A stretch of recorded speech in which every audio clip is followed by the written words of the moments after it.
It's story time.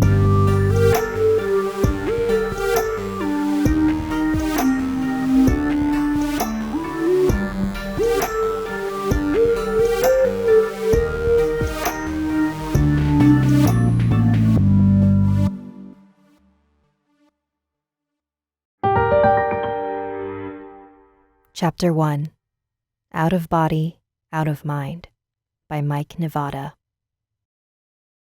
I grew up in the Philippines, in a city called Baguio. There, the paranormal was just normal. Everyone had a ghost story, something that couldn't be explained by science. To top that all off, I'm a nerd. I grew up with the X-Files, Buffy the Vampire Slayer, and my personal favorite, Extreme Ghostbusters. Needless to say, I was all in on the paranormal. But when I moved to Canada in 2007 for university, I felt like I lost a lot of those beliefs. I was too busy worrying about graduating and finding a job and, just life stuff. Then a few months ago, my curiosity for the paranormal came back. I started reading up on ESP, near-death experiences, and astral projection. One night, I read a book called Leaving the Body by D. Scott Rogo. I wasn't sure if I actually believed it would work, but it was worth a try. So that night, I went to bed, played some meditation music I found on YouTube, and laid on my right side as I slept, just like the book suggested. At first, I felt silly. I was sure it wasn't going to work. Why would it? I eventually dozed off. In the middle of the night, I woke up, but I couldn't move my body. I've had sleep paralysis before, but this time, it felt different. This time, I was sure some presence was watching me, but I couldn't see it because my eyes were still shut. This presence spoke in a child's voice. It told me, "Don't be scared. I'll help you out of your body, like you wanted." I tried moving side to side, and when I finally was able to move, I actually rolled outside of my body. I was floating in the air. I saw the creature that spoke to me. It was this translucent blue baby. I went towards it to take a closer look and saw that it had red glowing cheeks and sharp vampire-like teeth. For some reason, I didn't feel scared. That night, I flew all around my house, and when I was done, I gently floated back into my body and then woke up. I tried replicating the experience again in the months afterward, but to no avail. That is, until 2 days ago. Unlike my last experience, I wasn't looking to astral project. It just happened. After falling asleep, I, again, was stuck in sleep paralysis. Again, I heard that familiar child's voice telling me, "Don't be scared. I'll help you out of your body like you wanted." But for whatever reason, this time I decided I didn't want to go. I wanted to stay in my body. The baby tried coaxing me out, but I was stubborn and didn't want to leave.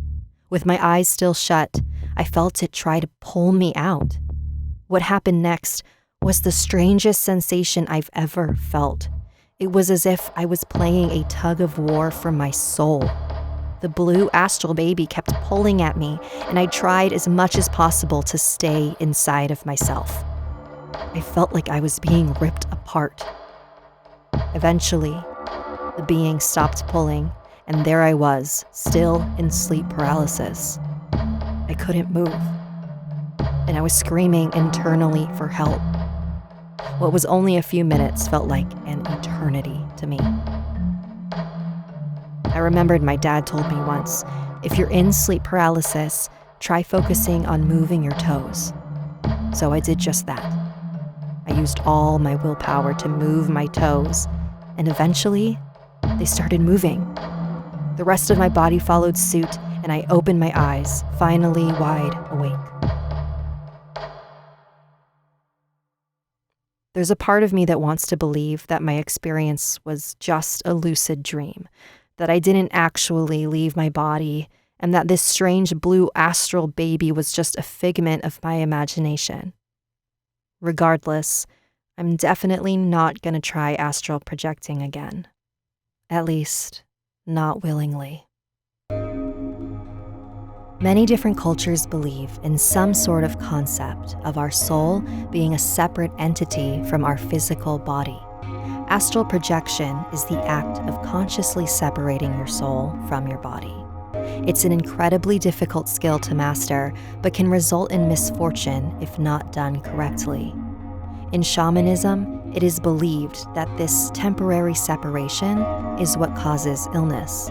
The permanent separation of soul and body results in death. So it seems to me that whatever Mike encountered took advantage of his vulnerable state and tried to permanently separate his soul from his body.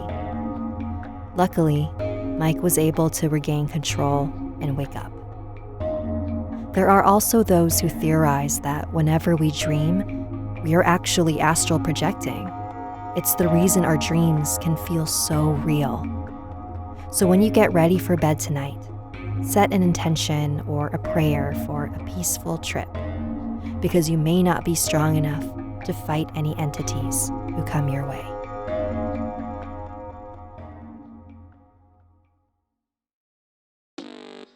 Thanks for joining me today. If you like what you heard and would like to support this independently run show, consider becoming a member of my Patreon. Visit patreon.com/storieswithsapphire to see the different tiers and perks like live watch parties or private tarot readings. What strange things have happened to you at night? Email me at storieswithsapphire@gmail.com. Salamat and good night. Stories with Sapphire is created and produced by me, Sapphire Sandalo. Out of Body, Out of Mind was submitted by Mike Nevada. My Gothic Soulmate was submitted by Marie Conway. Special thanks to my guest, Corey Choi. Music written by Sapphire Sandalo. For more information on this episode and my guest, visit storieswithsapphire.com.